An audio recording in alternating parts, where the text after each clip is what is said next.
Did you know that e.l.f. Cosmetics has seen 25 consecutive quarters of revenue growth, including a staggering 77% revenue increase in just 1 year? Welcome to the Cosmetic Chronicles, the podcast where history meets beauty and tells the amazing stories behind some of the world's most notorious brands. I'm your host, Sarah Carvalho, and I'm a beauty journalist who has been obsessed with makeup since my first swipe of mascara. In this episode, we're covering e.l.f. Cosmetics, one of, in my opinion, the most interesting cosmetic brands in the marketplace. Their continual growth in revenue in their over 20 years of business has been wild to watch, especially as brands have just been coming out left and right. It seems like the market has become more and more crowded. And to see e.l.f. Cosmetics, a brand that is known for being affordable and remaining affordable even after all these years, watching them actually see such high levels of revenue has been so interesting. And according to Forbes, they've actually seen 38% compound annual growth over the last 4 years. And as I mentioned previously in the opening, their fiscal year 2024 saw that 77% increase in revenue. Now, something to keep in mind with that number in context is that the whole beauty industry that year only reported a growth of 10%. So actually, the idea of this podcast, the Cosmetic Chronicles podcast, actually came out of a conversation I had with a friend of mine and a makeup artist, and about how much we were impressed by e.l.f. specifically and their staying power, and how it's remained affordable and accessible since their very first launch. And I think I said something like, I would love to do a deep dive on them one day. And, that was years ago. Before I actually decided to sit down and do it. I had to wait to buy the microphone, okay? It was all about the microphone. But this podcast kind of came out of my interest around e.l.f. and just wanting to study what it is they did to remain in the forefront of an industry that is so challenging, especially these days, and to just see them grow so aggressively, in particular in the last 4 or 5 years. So we're going to start with a quick Sarah story. I actually remember when e.l.f. came out. I was, let's just say, younger, and I read about this new brand available at Target and that they were going to have $1 products. And I was like, what on earth are you talking about? And I wish I could remember where I read it. I feel like it was one of those now closed magazines like the YMs or the Olsen Twins magazine. Does anyone remember the Mary-Kate and Ashley magazine? I definitely had a subscription to it. But anyway, I remember just booking it to my local Target as soon as I found out about this. And I wish I could remember what I bought, but I feel like it was maybe a lip gloss. I feel like there was a brush or something as well. I remember early on the tools, but I just couldn't believe that I could buy something at a Target for $1. I was like, this feels illegal and really interesting. So I was interested from the very beginning. And what I think is important is that while I don't really remember what I bought exactly or what it looked like or anything like that, I do remember that this brand launch was a disruptor. And I remember that it was a disruptor in my life as a consumer and the idea of what I'd be able to purchase and how far it could go for much less money. And then as it turns out, a disruptor in the industry as well. So let's actually go back to the very beginning. So e.l.f. Cosmetics, e.l.f., which stands for eyes, lips, and face, was founded in 2004 by Joseph Shama and Scott Vincent Borba in Oakland, California. According to a CNN article from 2006, Scott Borba was a celebrity esthetician at the time, and he originally came up with the idea of creating a low-cost beauty line by driving by 99-cent stores in Los Angeles and seeing BMWs and Mercedes in the parking lot. And inside he saw women with obviously expensive tastes buying bargain price cosmetics. He said, quote, "I saw all these women with Louis Vuitton purses and they were just buying truckloads of lip balms and nail polishes. And I thought, there's a major market here," end quote. Scott then met Joseph Shama, a then 23-year-old NYU business student, at a party in 2002, and Scott shared his vision of this bargain beauty line where almost every product cost $1. Joseph was instantly into it, and the two decided to form a company together. They wanted to, quote, create a line of cosmetics to cater to higher income shoppers approaching the dollar market, offering them higher quality and innovation all at a low price, end quote. A few days after meeting at that party, they started working on their idea, and a business plan was actually made within just a few months. Joseph's father, Alan, had worked in a private label apparel business company for years and had seen the rise of fast fashion in that industry. He wanted to start a new venture with his son after graduation, so he decided to join the two younger men with this business idea. The reason why I wanted to bring this up is because Alan, Joseph's father, does become a big part of this story, but also his experience in the fashion industry and watching that change into this fast fashion style is really, really important. And there's an article that I came across from Free Trade where the author really explains why Alan's understanding of fast fashion was incredibly helpful to the creation of e.l.f. Cosmetics. So they said, quote, fast fashion is not just about making clothes quickly. It has succeeded as a model because it allows clothing companies to make new clothes, see what works, and stop selling anything that doesn't. Equally important is the fact that it lets clothes producers work at scale and sell their products at much lower prices, end quote. So the reason why I thought this was interesting is because the two young men are working on this idea around the price of cosmetics and why and how they can maybe disrupt an industry that doesn't have anything at this price with a high quality.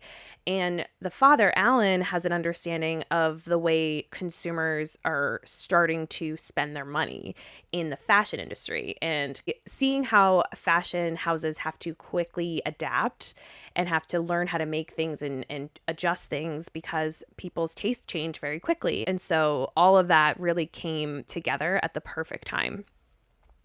So Alan and Joseph, father and son, seem to have thought the same fast fashion model could work in the cosmetics industry. And according to a senior marketing executive formerly at e.l.f., the two men believe that, quote, a similar opportunity existed in cosmetics, where the traditional beauty model of high prices, long product cycles, and traditional advertisings was out of touch with changing consumer behavior, end quote. And they were kind of right? As we learned from some past episodes, traditional advertising, the long product cycles, that is not really the way it works anymore. So the next step for the men after confirming that this idea was amazing, right? A+, solid, well done. They now needed to find factories who would actually be on board for this vision. Joseph said that it was imperative to have factories who understood that these products still needed to be of high quality, but they needed to still be affordable. Okay, now listen, I've never worked with a factory before, but I don't know how you find people who are just willing to make high quality things for cheap because they just feel your vibes, I mean, listen, I'm only going off of, there's some early articles, there's not a lot of information, so I'm really going off of limited information, but this is just kind of how deep it got into it was that when they asked Joseph about the factories, he just said they understood what we needed. And I was like, but there has to be something else. But I'm just going to go with it for now. It was 2004. Life was different. Laguna Beach was on MTV. Facebook was launching. Things were different. But I think they probably just worked with factories to keep the prices low by just making packaging barely cost anything and probably ordering large units, of each product. So they found their factory partners and officially started e.l.f. Cosmetics. So again, this was 2004. And they first tried to sell the products at Dollar General, where they kind of had their original inspiration. But Dollar General actually declined to carry the product, saying that no one would buy makeup that cheap.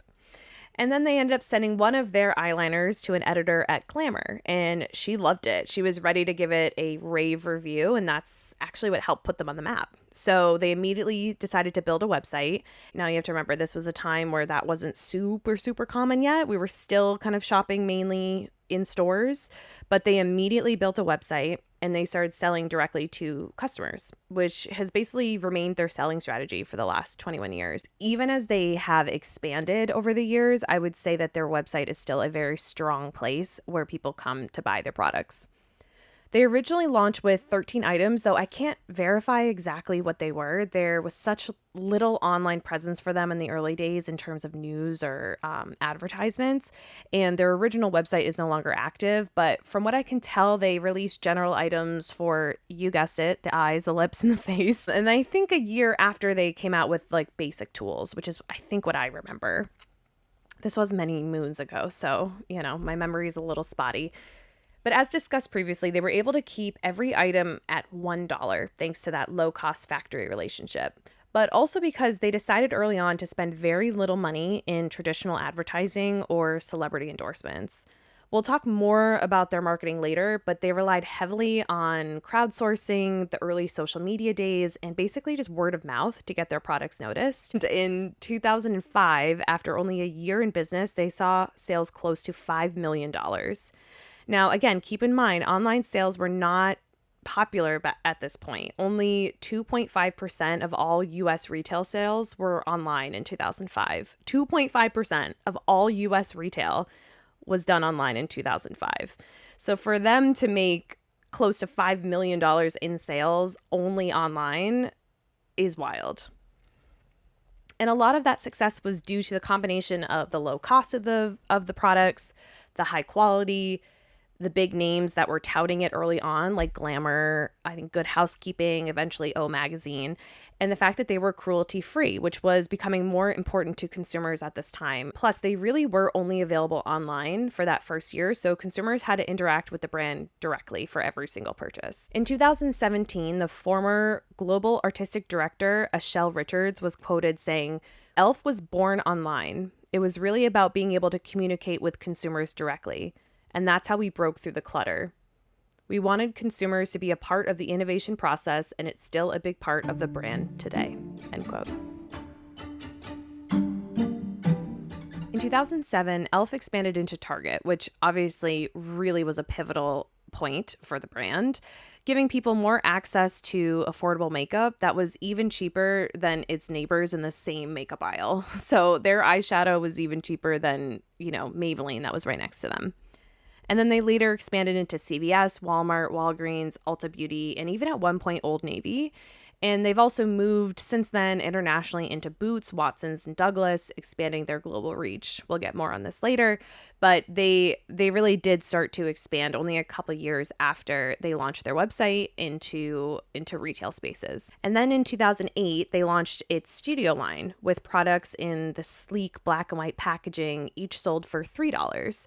So these products were considered their professional grade makeup products, and items like the contouring blush and bronzing powder duo became a cult favorite, and similar items are still available to this day, but not the same ones. These are vintage now. In 2011, they launched the e.l.f. Minerals line, which was specifically focused on foundation and complexion products made from natural mineral ingredients, mainly targeting acne-prone or sensitive skin types. And these products included a mineral foundation, mineral-infused highlighters, blushes, bronzers, and lipsticks, as well as a mineral primer. So that means by 2011, they had the e.l.f. Studio line, the e.l.f. Minerals line, and e.l.f. Essentials, which was basically the other things for $1. But from what I can tell, the Studio and Mineral lines were both phased out about 4 years later, 2015 or so, with some products being integrated into the Essentials line and then just all of it becoming e.l.f. Cosmetics. And then in 2013, e.l.f. opened its first brick and mortar store in New York City. I had no idea about this, otherwise I would have been there. And then over the next 3 years, they would expand to 19 stores across New York, New Jersey, and California. And they eventually had 22 stores by 2019. Now, they eventually shut all those down, I'm pretty sure around 2019, 2020, because they wanted to focus on expanding globally, but also maintaining its digital space as well. But they did at one point have 22 stores, and they were also expanding into additional retailers all over the world during these years as well. So that means by 2014, 10 years after the launch, the company had grown to 120 employees and $100 million in net sales. $100 million in net sales. That is That's impressive. Let's just say that's impressive. And on February 3rd, 2014, TPG Growth bought a majority stake in e.l.f. Cosmetics, and Joseph Sharma was replaced by Tarang P. Amin, who was appointed the president, chief executive officer, and director of e.l.f. Cosmetics. Joseph, though, remained a majority stakeholder in the company. And then just after this purchase, they ended up launching e.l.f. Skin, which is still a major part of the brand today. I'd say it's fastly growing in terms of its releases and its popularity. And then finally, in September of 2016, e.l.f. officially went public with a capital of around $114 million. According to Fortune, when it went public, quote, shares for the brand soared more than 50% from the offering price, end quote. And here are a few other important growth landmarks for the brand. On February 24th, 2020, e.l.f. ended up acquiring the cruelty-free clean beauty company Well People for $27 million in cashola. Dang. And then in late 2020, Keys Soul Care, which is Alicia Keys' lifestyle brand, launched in partnership with e.l.f. The brand was publicly unveiled in September 2020 and then officially launched first in the US in December 2020, then expanded into the UK in early 2021, France in April 2021, and Canada in early 2022. And keep rolling along. In August 2023, it was announced that e.l.f. had acquired the skincare brand Naturum for $355 million, and this acquisition was final in October of 2023. And then lest we forget the news that shook the internet this year, e.l.f. announced on May 28th, 2025 that it intended to acquire Rhode, which was Hailey Bieber's beauty brand, for up to $1 billion. The deal is expected to close later in 2025. Now, a quick Sarah note about this. When I heard that Rhode was thinking about selling, I hadn't thought of e.l.f. And then when e.l.f. announced, I was like, I need to do a podcast. Because it makes sense when you start to understand how e.l.f. works with their customers. They're just so connected online and on social media, and so is Rhode. And so it makes sense in this harmonious social media way. I am obsessed with this deal. This was the one that really sent me to that microphone. We gotta do a podcast.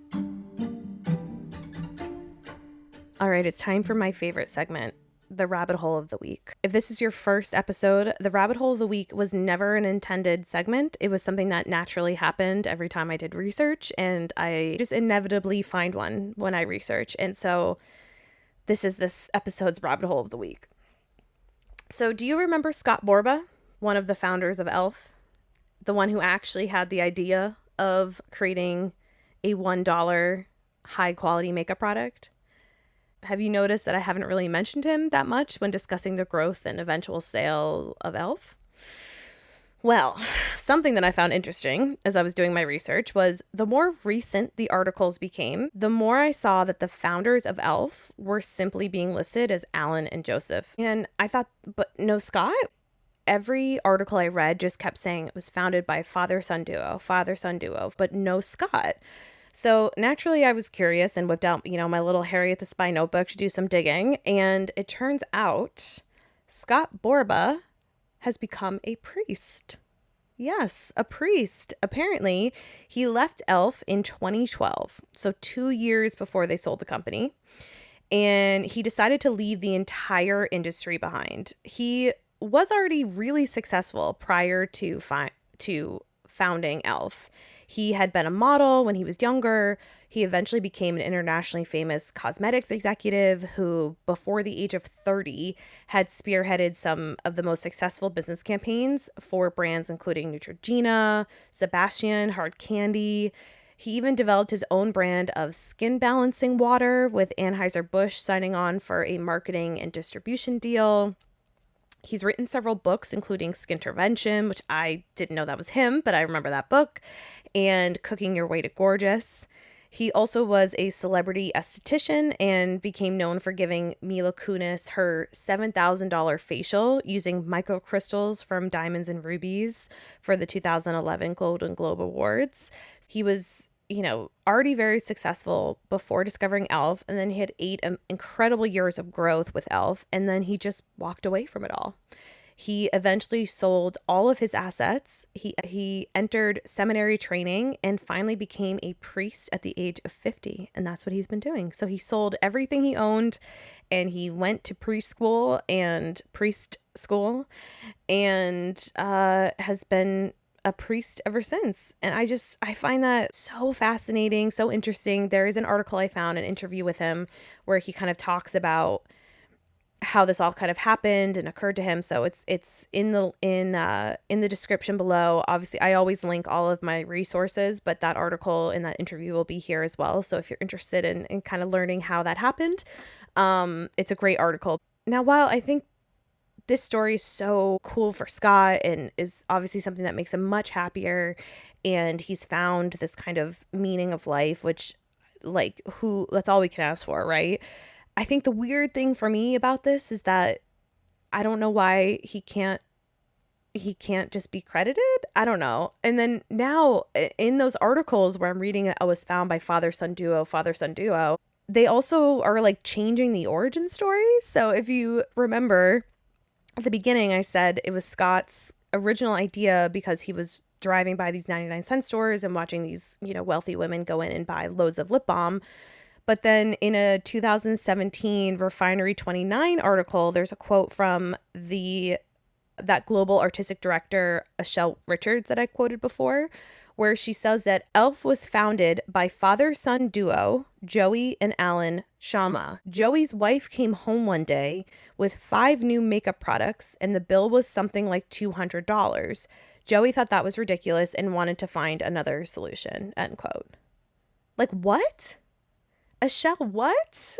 Like, that's not what you said before. Like, I'm confused.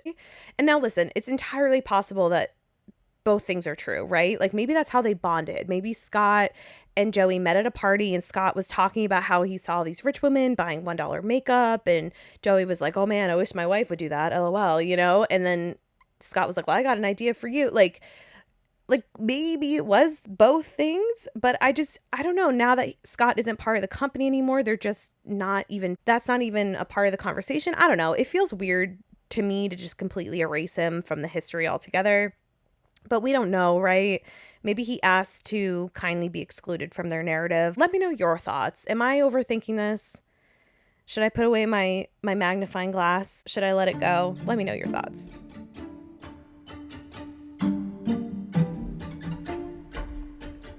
This is a beautiful lipstick. I really love this one. This one is called Dirty Talk. I would come up with a shade very similar to this, a little bit lighter, and I'd call it Dirty Pillows. People always think they need to name a lipstick, like a noun, but I think just adjectives like swollen. Okay, let's talk marketing. I think this is really the root of what makes e.l.f. so successful. So there's a great line from a Forbes article about e.l.f. where they talk about the reasoning behind e.l.f.'s just consistent and successful growth. So they talk about the traditional 4 Ps of marketing: products, prices, promotion, and placement. So along with their great products and great prices, it's in promotion and placement where e.l.f. beauty shines. Plus the missing and most important P of all, people. It goes on to say, quote, as one of the first digitally native beauty brands at its founding in 2004, e.l.f. Beauty has years of experience honing its digital-first marketing strategies, many more years than the legacy major beauty brands, and it's always willing to try new things, being unencumbered by conventional thinking that can hold other brands back, end quote. That, I think, is exactly it. I think they have been digital first since day one. They have learned what's worked, how to communicate, how to advertise, and they're always willing to try new things because they have been around long enough to understand what works and what doesn't. They have that fast fashion mentality of just being like, let's try it. If it doesn't work, let's move on. They don't force anything. They don't spend hundreds of dollars on advertising. Sarah, come on. I know nothing. They have just figured out their niche and have figured out their lane and have stayed in it, but in a way that's still innovative, if that makes sense. Like I had mentioned before, e.l.f. grew early on by spending very little money in traditional advertising or celebrity endorsements, but also because they understood their audience really, really well. They had a deep focus on building a community through social media, whatever it was at the time they joined it, they figured it out. they were like, how do we, create a community on this new platform? And they also built a community with professional and celebrity makeup artists. So they didn't really use big budget ad campaigns or celebrity endorsements, at least for the first 15 years. So here are just some examples of what they've done online. And again, these are all new at the time. These are more common now, but these were all things that they did early on in their launch. So in June of 2007, e.l.f. launched a beauty blog and advice column that would tout products that were not only e.l.f. and talked about celebrity sightings. That was a big thing in 2007. If you are a young child gathered around this podcast, that was a thing that we pretty much what Dumois does now, but it was a thing long before. All the product pages on the site, and this is still true, they host a chat now button that lets customers connect directly with one of the company's in-house professional makeup artists. The site hosts a virtual makeover lab where customers can digitally test products on models or their own photos. I did look this up. It's not on the website anymore, but it is on their app. So that was another thing. They created their own mobile app very early on, and you can now do those virtual makeovers on your phone. Customers can also create a personal profile, publish and comment on blogs, converse with other customers, and access a beauty encyclopedia. They can also create a beauty profile and can get recommended e.l.f. products according to their skin type, hair and eye colors, and typical beauty regimen. So these are all things that they created on the website early on. And so people were able to go to the website not just to buy products, but to also communicate with other people, to get suggestions, to get professional suggestions, to get fellow customer suggestions, and we're able to just kind of have real-time conversation with people about beauty and just create that community. The company has also developed its own entertainment division called e.l.f. Made that creates commercials and spins off entertainment like a Get Ready with Music, the album, a soundtrack to do your makeup to. It also has a partnership with Amazon Alexa to deliver inspiring messages, beauty tips, and music from Alicia Keys to support the Keys Soul Care brand. So they just have these fun ways to interact, and they're always, like I said, thinking of something else they can do using other platforms or other devices to kind of keep people interested. And then they ended up launching their first ever celebrity collaboration with Jennifer Coolidge, fresh off her hit run on White Lotus in 2023. And Jennifer is known for her pillowy lips, right? And so they created an obvious lip kit, which was a 3-product lip collection that was called Dirty Pillows, and it featured a lip liner, a lip gloss, and a lipstick in a beautiful black box with pink satin lining. And the reason why I know this so intimately is because I immediately bought it and I'm holding it in my hands. I thought this was the best collaboration I had seen in a very, very long time. I thought it was so wildly smart. Jennifer was the perfect celebrity endorser, and I just thought this was one of the smartest collaborations for e.l.f. to never really do a celebrity collaboration and then decide to do a lip kit with Jennifer Coolidge after White Lotus. I just thought was yes, like it hit me in all the feels, and I bought it so fast. And I absolutely love it. I made a reel when I got this because I was so excited, so I'm gonna post that so you can watch it. But the best part about this launch, apart from obviously having Jennifer Coolidge in the e.l.f. ads, was that when you go to open the box, in the inside cover there's a quote from Jennifer that says, "I didn't think this would look so good." And I just thought that was like, there's something about having that kind of humor, like understanding, not taking yourself so seriously, that I think really makes e.l.f. a brand that people can connect to. And actually, Chief Brand Officer Lori Lamb was quoted as saying, "e.l.f. has always leaned into the humor of it all. e.l.f. lives at that intersection of entertainment, beauty, and culture. We're e.l.f.ing entertaining." End quote. And I agree. I really do think that they have this a great sense of humor that just helps break through a lot of the noise. And another great example of this, in 2024, e.l.f. conducted an advertising campaign that was called So Many Dicks that highlighted that nearly as many men named Richard, Rick, or Dick served on public U.S. company boards as women altogether. That's what I mean. Like, there's just this humor and understanding, but also of the time that just feels accessible. So I think the reason why they've continued to be successful is because they've never stopped listening to their customers. They've always been hyper connected to who buys their products, and they can adapt to trends without losing their identity. They're funny, they're relevant, they're accessible. They try new things, but they keep the ones that work. And so many of the products are good. That's something we also have to remember. It's one thing to be affordable, but to be quality is another thing. And their products are good. And in a market that is quite overwhelming, all of those aspects matter to the success of a brand. Here is one last quote from that Forbes article that I think really sums up e.l.f. in a perfect way. e.l.f. Beauty describes itself as a different kind of company that disrupts norms, shapes culture, and connects communities, committed to positivity, inclusivity, and accessibility. Its brands are all led by purpose, driven by results.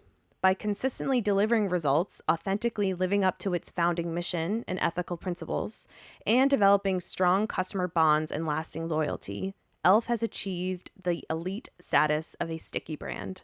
Wall Street investors may be slow to catch on, but consumers surely are not. End quote. All right, let's quickly run through the icons, shall we? So I'd say probably one of the top products from them is their Power Grip Primer. So they did have a Super Bowl ad featuring this product with Jennifer Coolidge, and then a Thanksgiving ad with this primer with Joey King. So I think it's one of their number ones. I personally don't use primers, so I cannot confirm nor deny this, but I do know that people love it for it being very powerful and just very sticky, which is, I guess, what you want from a primer. I wouldn't know. And then also one of their number one sellers is their Halo Glow Liquid Filter, which is known for being a dupe for Charlotte Tilbury's Flawless Filter.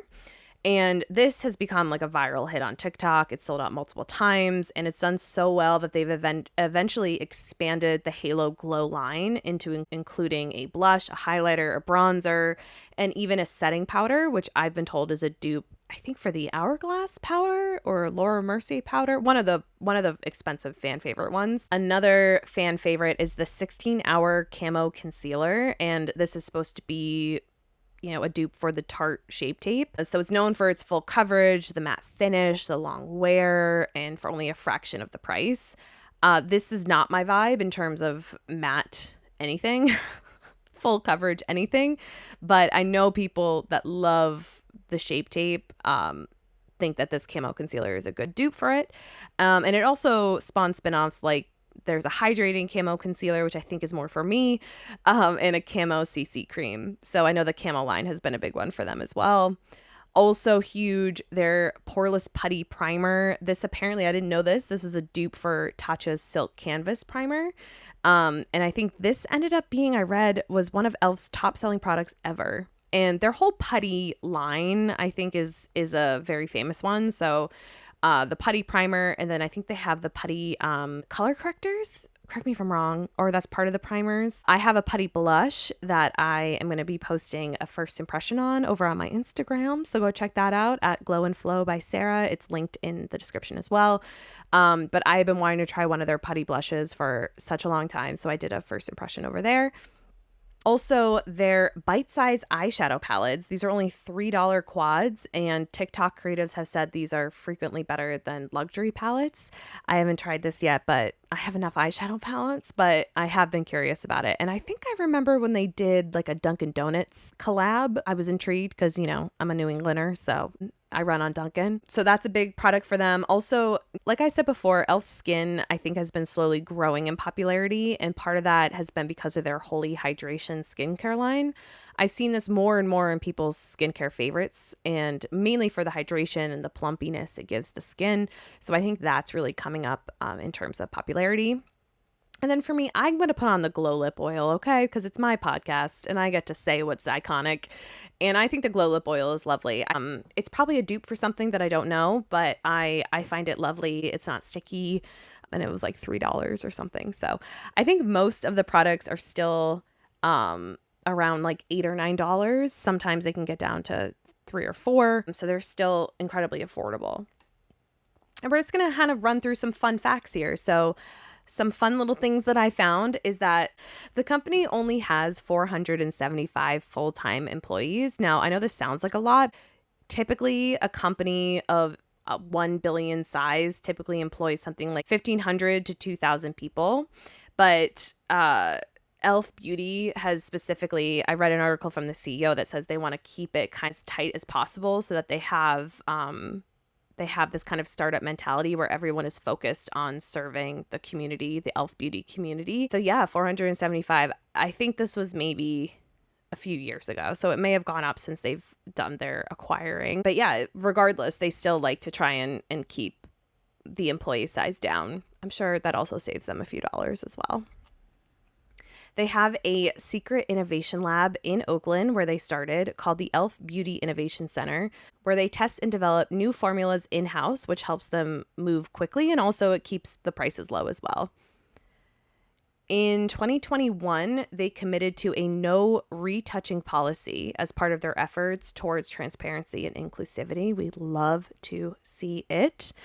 And in the fall of 2024, they announced further global expansion with new stockists, including 1,600 Rossmann stores in Germany, Sephora Mexico becoming part of the team, several hundred additional Boots and Superdrug locations across the UK, and then upcoming Nordic launches in retailers like H&M, Madas, Kicks, Vita, Sokos, and Lico. So I'm going to end this episode with another quote from Chief Brand Officer Lori Lamb. Our community fuels an endless pipeline of stories, ideas, and innovation. The origin story of e.l.f. is rooted in disruption and being close to the consumer with all their diversity. Our mission is to make the best of beauty accessible to every eye, lip, face, and skin concern, which means we need to be reflective of those in the communities we serve. End quote. So those were the Chronicles of e.l.f. What do you think of the brand? Let me know if you have tried any of their iconic products. If you have any comment about their marketing strategy, if you find them fascinating like I do, or if you're like, you need to calm down, leave me a comment. Let me know your thoughts. I'd love to hear them, whatever they are. And thanks for tuning in. Feel free to share some of the brands that you'd like to see covered on this podcast. I'll see you next time on the Cosmetic Chronicles.